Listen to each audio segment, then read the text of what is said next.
G'day everybody, Patrol Gaming, and welcome back to another reaction video. Well, for our weekly dose of David, I've got something a little slightly different for us. So David sat down with a vocal coach in New York, a bit of an interview. So we're going to do parts 1 and 2. I think there's 5 parts so far. So we're going to try and do them 2 at a time. So this is part 1 and 2. Let's just jump in. And let's see some behind the scenes secrets maybe of David's voice. So let's go. Hey, singers, voice teachers, and music lovers. Here we are in Nashville, Tennessee with the great David Phelps. My all-time favorite singer is going to share his vocal wisdom and tips with us.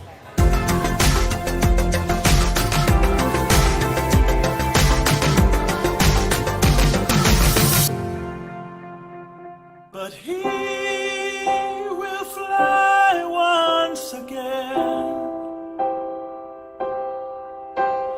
He will soar with his wings unfolded. Hear the angels applaud as he rides on the wind to the arms of God, and he will fly. He will fly again. The first question I always ask singers when they come to a lesson with me is, tell me about your vocal journey. How'd you get started? Well, for me, I was born into a singing family, a very musical family, and so music was always around us, and it was just something that we did. My oldest sister, used to sing with me before she passed away, and then I have another sister that is a professional trumpet player in Chicago now, and my mom has a great kind of classical soprano voice, and Dad sang with us because he had to. So, but we would just always, make music. Yeah. And so, for me, that was always just a natural thing. It wasn't something that began at some point. About early teen years, it became kind of not cool to be a singer, with all the guys at school, and I was playing football, and so I kind of stopped singing just a little bit, or just slowed down. And then the best thing that happened to me was the whole football team joined the choir. Oh. And so I was one of them, and after a year they all quit, but I stuck around and kind of dove into that again, because I quickly found that I had a talent that not a lot of people had. And I won't forget in 9th grade, when everybody had joined the choir, there was a talent show that year, and I entered it. And it was a little town in Texas, and so when the school put on something, everybody came to it. It wasn't like, a little bitty production. So that was just for the school, but it was a town-wide thing. Sure. So I sang, and they gave me a standing ovation that night. And I got in the car with my dad afterward, my CPA dad, and said, okay, this is what I want to do for the rest of my life. I could feel him tremble, Oh my gosh.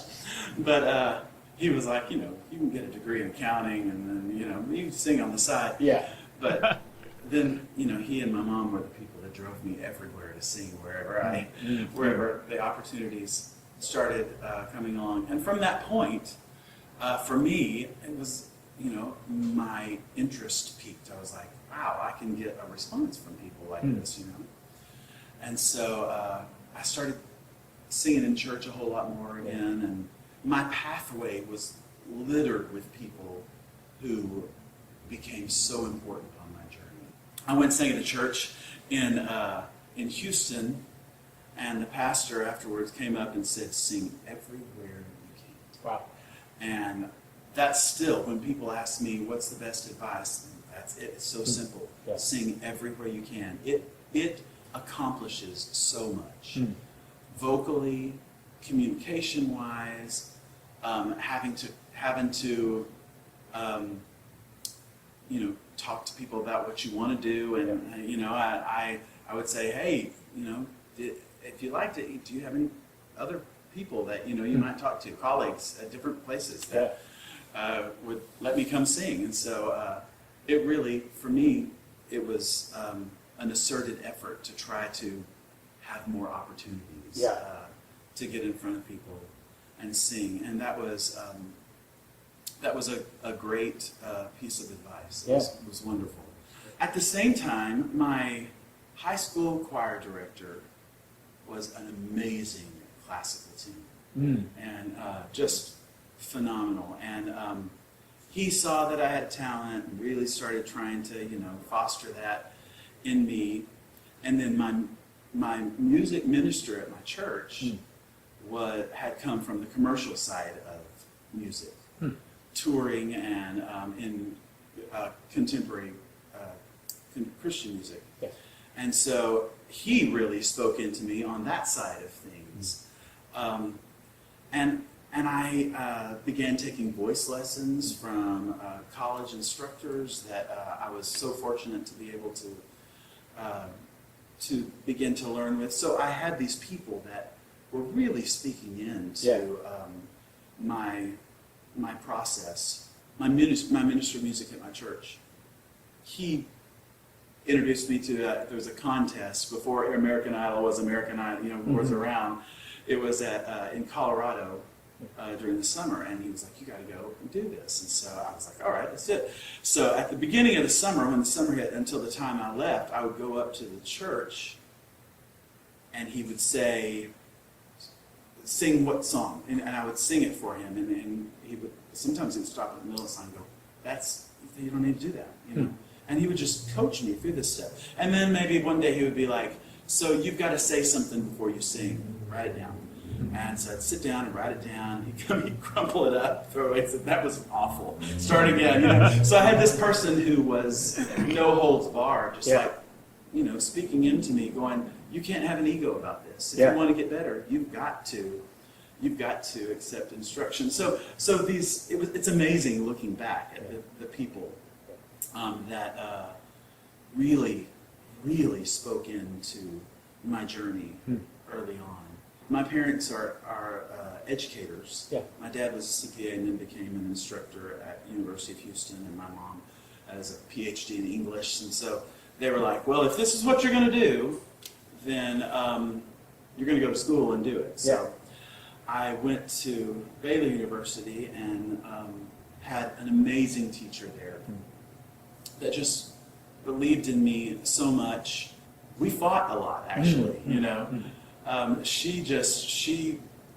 She really wanted me to go into classical music, believed in my talent so much, didn't unappreciate what I was doing, but really wanted to see me do that. And then at one point in my junior year, she sat down with me and said, "Do you feel called to sing gospel music?" And I was like, "I think I really do." And she was like, "All right."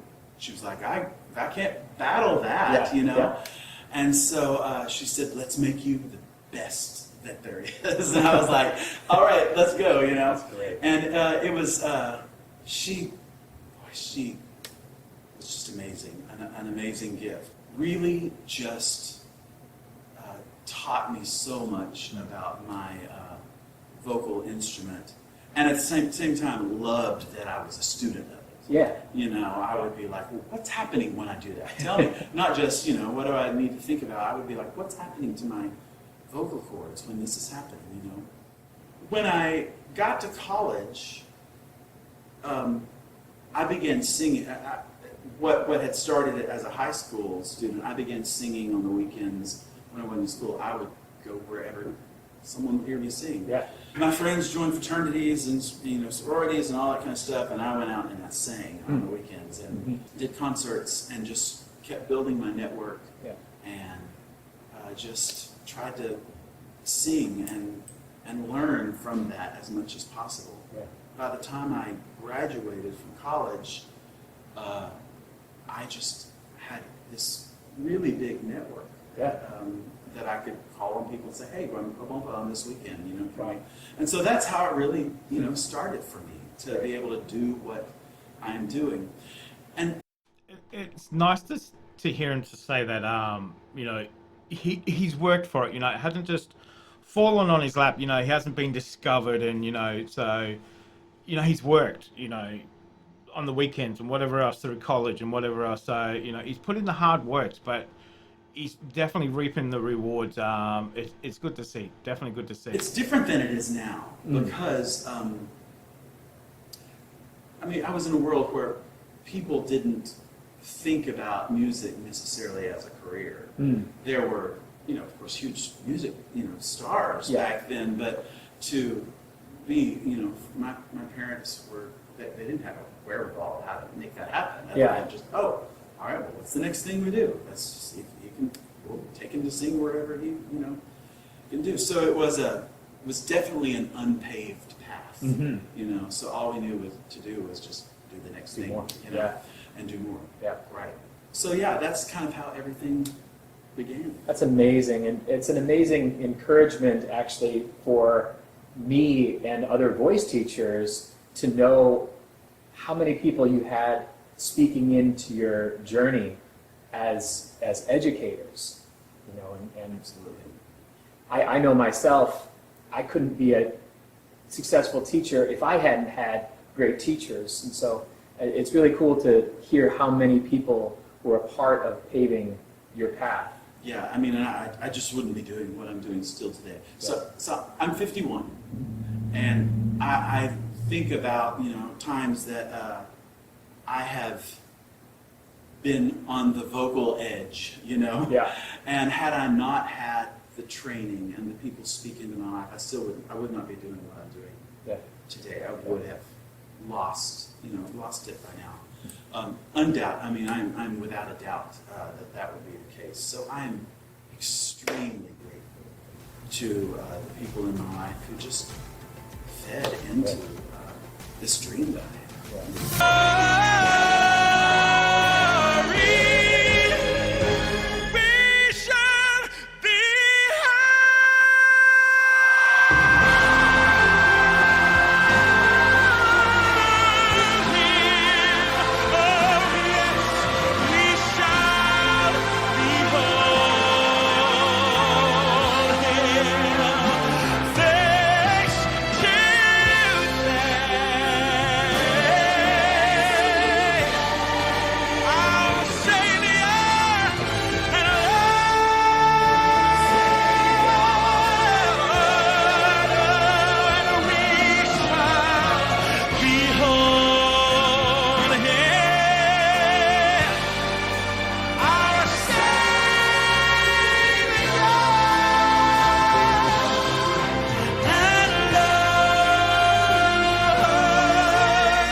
So David, so many people hear your voice and you go up to these heavenly high notes and they just sound like they're otherworldly, and I know a lot of singers would like to know, what are you thinking about? What's going through your mind? How do you approach that when you are living in the skies? Hopefully I don't live up there too long, but you know. Visit. Yeah, when I visit. Yeah. That's right. If there's something really difficult that I know that, you know, there's only a few ways to get there and get back, you know, then there's some calculating going on up until that moment, so that when you hit it, you know you're in the right place in order to get that. There's a song I do called Just As I Am that is one of those moments that where it slides up there at the end of the bridge.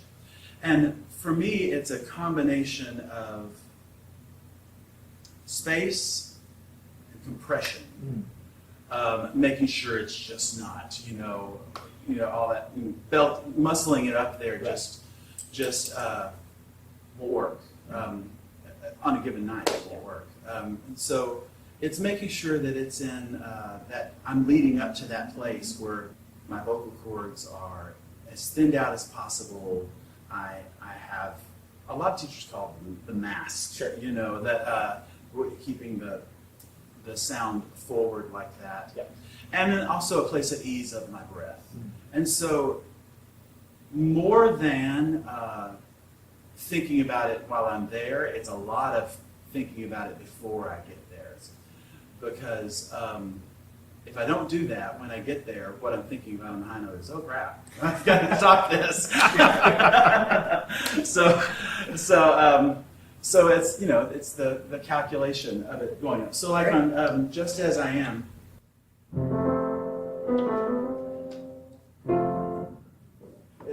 I am not afraid to follow you where you lead me. I can leave the past behind me. I'm forgiven and I'm free. So here I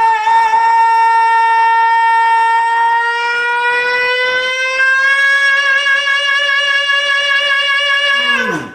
So you can see that I'm really trying to narrow what's underneath. Yeah. You know, all of this weight that I have, that I've got to really make the pool shallow there. Sure. In order to, I work with visuals a lot. You know, I do. I try to know what's going on, you know, scientifically, physiologically. Sure. But visual concepts help a lot in the moment to just kind of lose the weight of that tone, bring it forward, and instead of sliding up like this, sliding up like this, you know. And so there's a difference how you would approach, you know, different notes like that. That one was Slide up obviously was crazy, wasn't it? very Oof.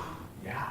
the soft palate was lowered even Sure. when I got up there, you know, that kind of thing. It's So. an awesome balance of the nasal resonance and changing the resonance spaces, keeping compression, and a steady flow. It was all.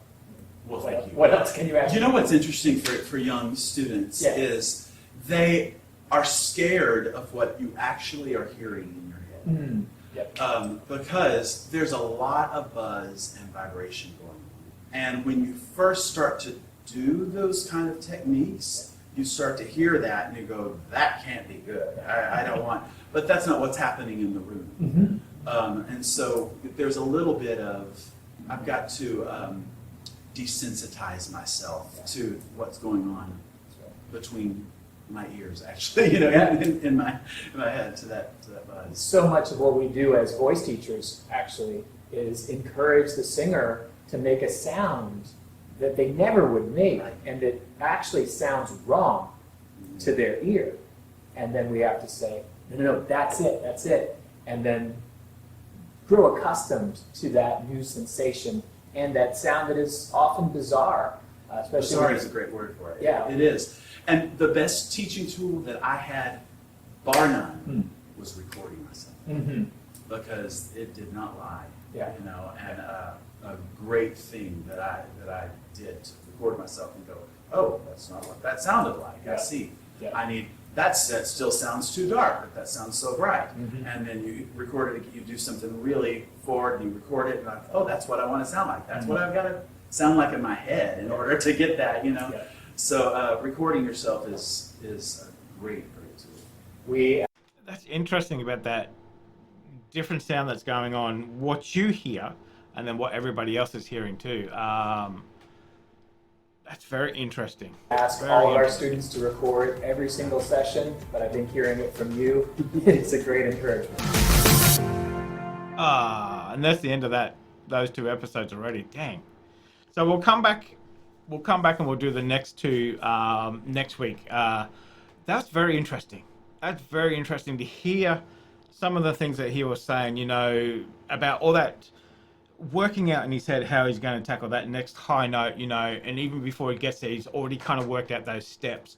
Very interesting, because he seems to do it so easy, you know. Obviously, that's a lot of training and a lot of number of years, you know, doing that thing and working through those paces and that with those teachers and stuff. It kind of seems like when he was growing up, he had all these teachers fall into place, you know, like it was almost destiny, which is how I like to think of it. So that was very interesting.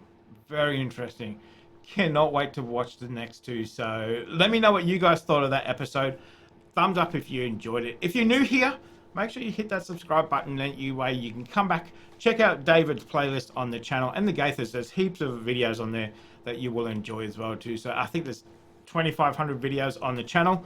I'm sure there'll be something there that you enjoy too. So join us next week for our next dose of weekly dose of David, which will be the next episode in this series.